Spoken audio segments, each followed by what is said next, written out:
Hello, this is RICKY, the YouTube Tech Guy, and welcome to the ASUS Garage.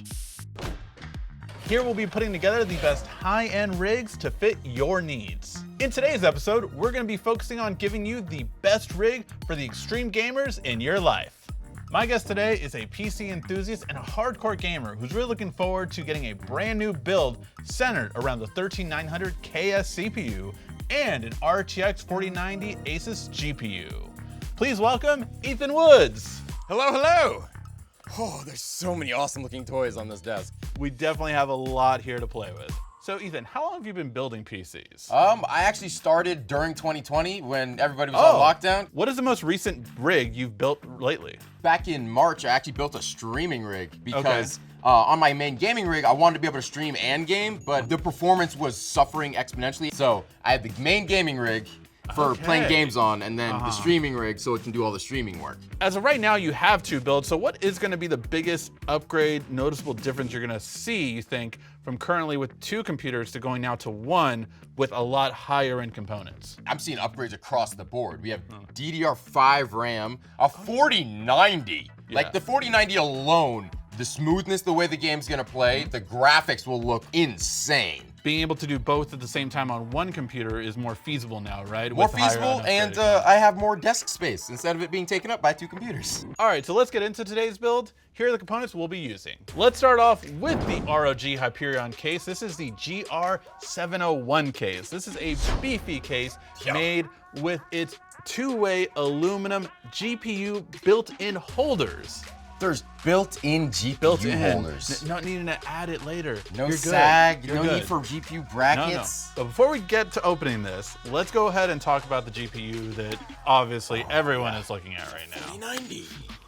So this is the ROG Strix GeForce RTX 4090 GPU with 24 gigs of GDDR6 VRAM. With the new streaming multiprocessors, 4th gen Tensor cores and 3rd gen RT cores, this piece of hardware is an absolute beast. Yes, it's a 4090. It's an ROG 4090. Yeah. I wanted to get an ROG 3080. Yeah, so 4090 is already here, and then we're just like, you know, ROG Strix 4090 here, so yeah. But it's going to be going into this ROG motherboard over here. They can handle overclocking if you want to do that later.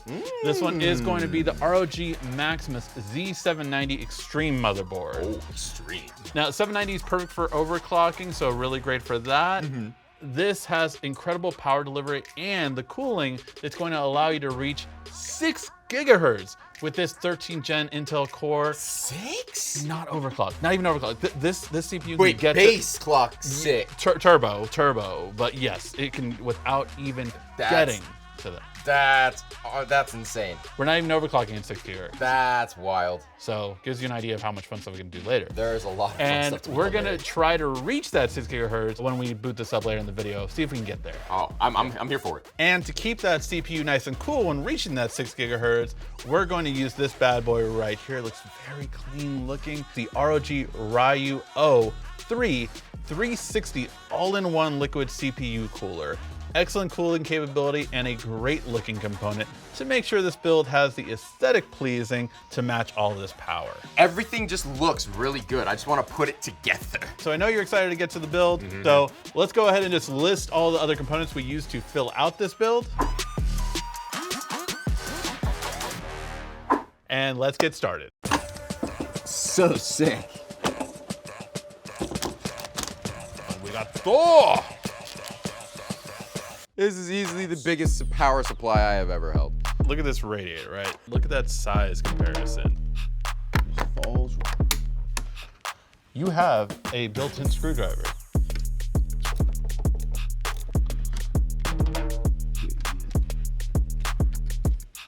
One of the things you get with a lot of these ROG products is you get an official gamer's card. You are now a gamer. Ho-ho! And I thought I was before, but now it's official. Bounce it. That's a real big fan.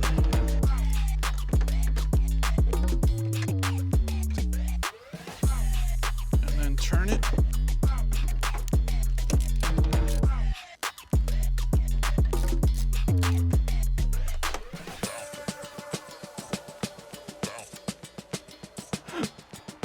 That is really cool. The heatsink has a screen. That's awesome.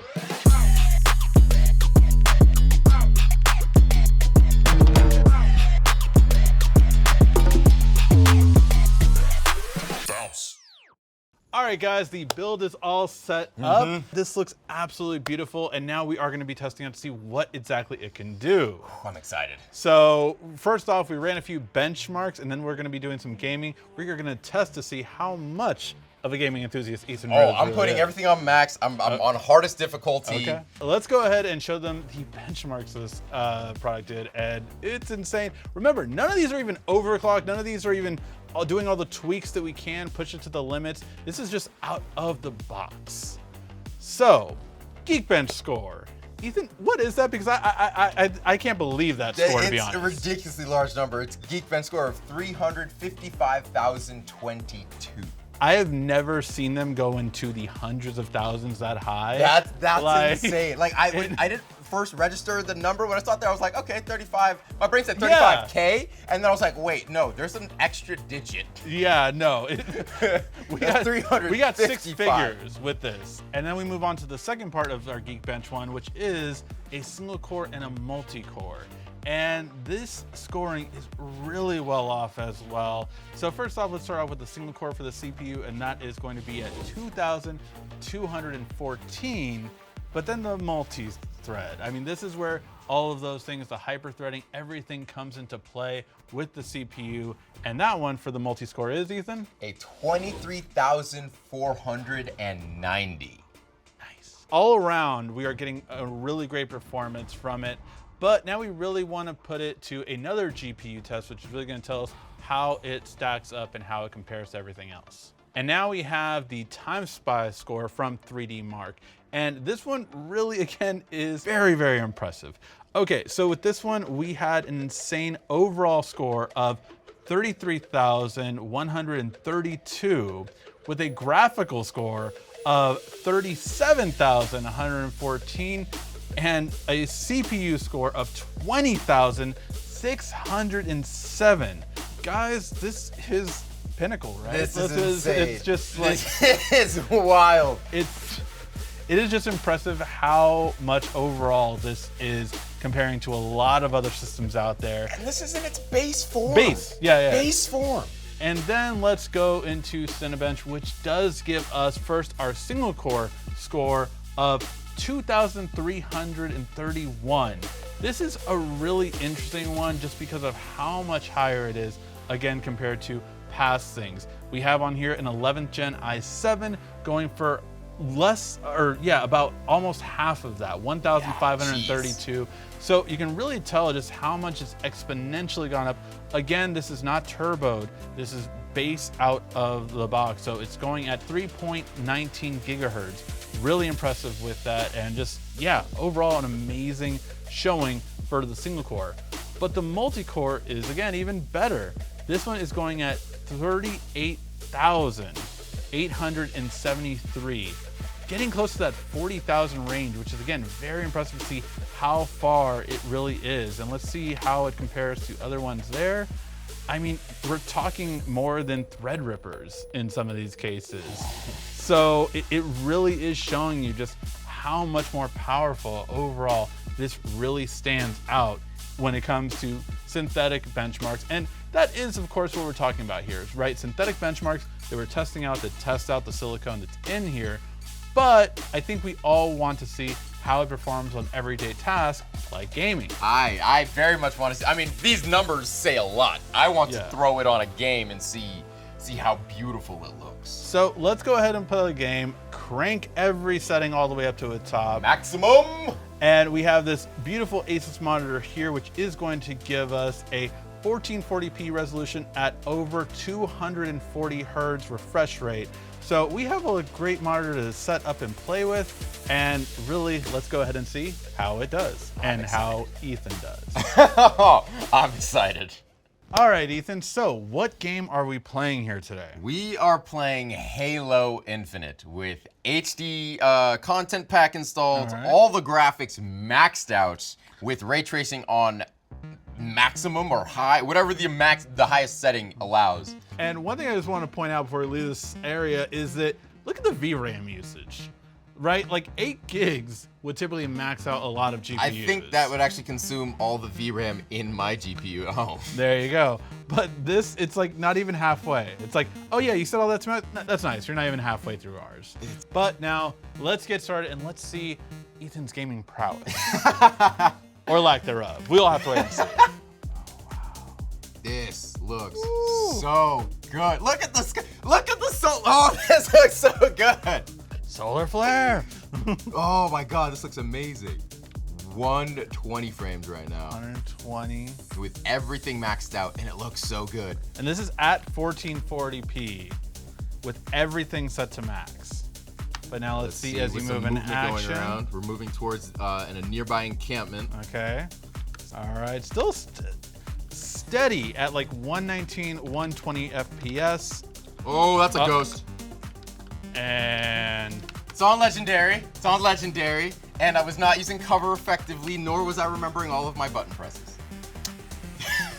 He's actually gone up to 180 frames. Probably as less textures are loading, as less things as he's away and trying to hide. You know, it doesn't have to. I have to hide. I can't just be aggressive. This is Legendary. Ah! So at least the computer is looking great. I mean, computer looks the fantastic. graphics look amazing. So even with all the chaos that's going on, oh my God, that saved my life. Consistently stayed above 120 now at this point. We're constantly getting a really, really solid. I'm sure it rocks at me, bro. And I will say, the fans amped up when we first started, but they're actually kind of like okay now. Like I can't hear from this side, so pretty nice. Yeah, you got to get the small ones out of the way, because then the big ones will kill you if you're not paying attention. So that was his last attempt for now, but it was. The gameplay looked great. I'm just sad it's so difficult. It's okay.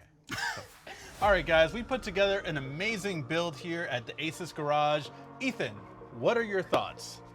This system, despite my gameplay, this system is a hop, skip, and a jump above anything I've been able, even had the opportunity to play on. So this has been phenomenal, and I want to play on it so much more. I want to open up every game that I own and to see how well they perform and how good they look. In an entirely different way, right? An entirely different way. Like, you've played Halo Infinite a lot of times, but that is probably different from any other time you've ever played. Oh, absolutely. I mean, it played so much smoother. I didn't notice any frame drop or any bottlenecks of any degree. And then it just, visually, the ray tracing, the graphic fidelity, it was beautiful.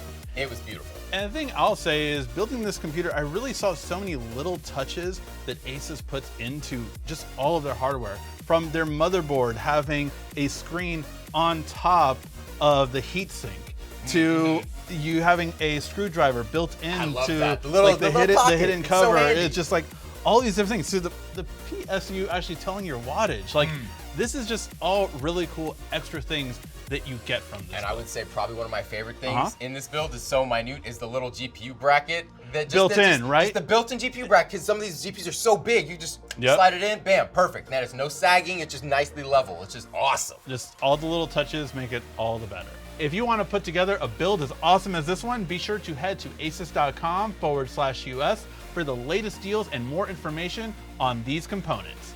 Details will be in the links down below. Thanks so much for watching, and we'll see you next time on the ASUS Garage.